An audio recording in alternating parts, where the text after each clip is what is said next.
Baik, jadi algoritma pengurutan ya. Jadi pengurutan ini yang akan kita coba urutkan nanti yaitu data ya, tentu saja data atau koleksi dari suatu item-item itu ya misalnya.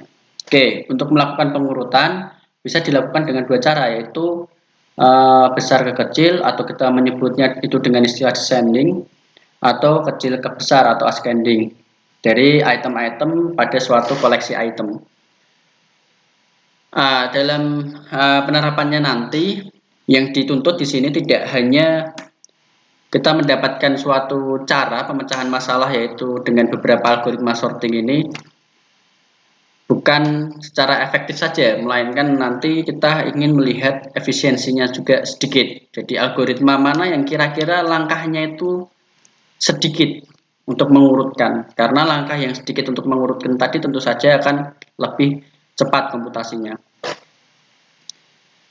Oke, kenapa sorting gitu ya? Jadi terkadang aplikasi itu sangat perlu sekali ya untuk mengurutkan suatu data atau informasi, apapun itu jenis aplikasinya.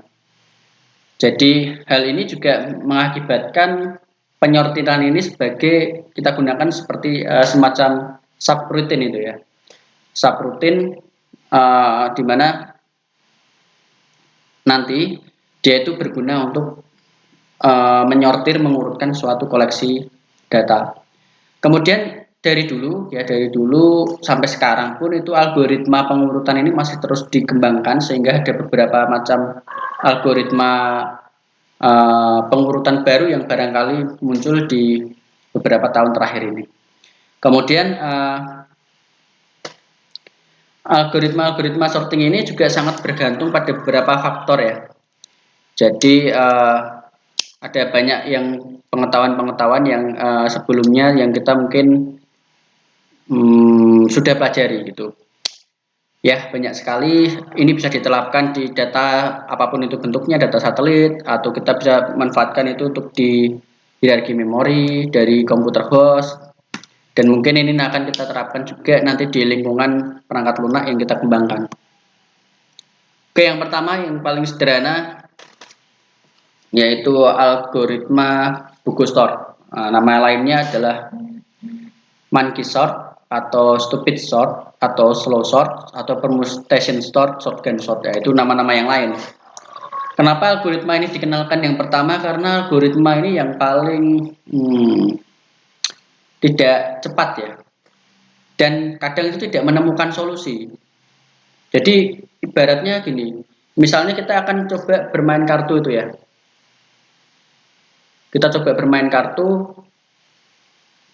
kemudian kita ingin mengurutkan setiap kartu yang ada itu, kemudian kita coba acak dulu kartunya, setelah diacak itu dilempar ke udara, kemudian kita ngambil satu persatu, dicek apakah sudah terurut, belum, kalau belum dilempar lagi ke udara, kayak gitu. Jadi lama kelamaan itu solusi itu kadang juga ditemukannya itu waktunya itu sampai tidak terhingga ya, karena diulang-ulang terus nggak mesti itu bisa didapatkan seperti itu.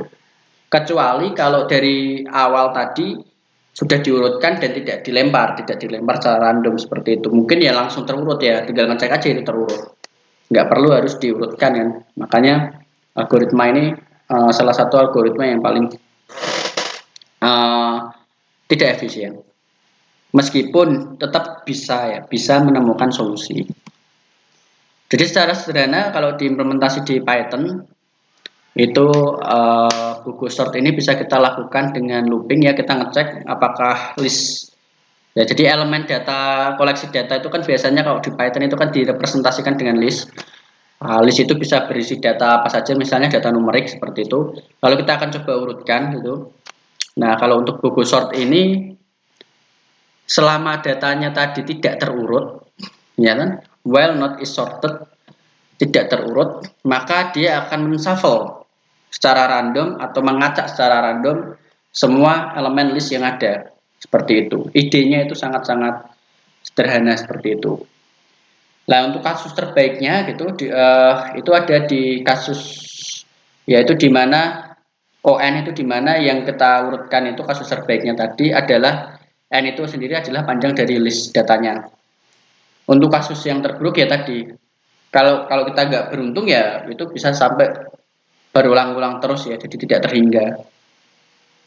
Makanya itu biasanya riskan nanti di data-data yang ukurannya sangat besar. Kalau datanya ukurannya sangat besar itu bahkan eh, bisa jadi sangat tidak efisien seperti itu. Oke, berikutnya nanti kita akan coba untuk menggunakan algoritma pengurutan yang lain yang ide dasarnya adalah dari gelembung. Itu kita sebut itu sebagai bubble sort.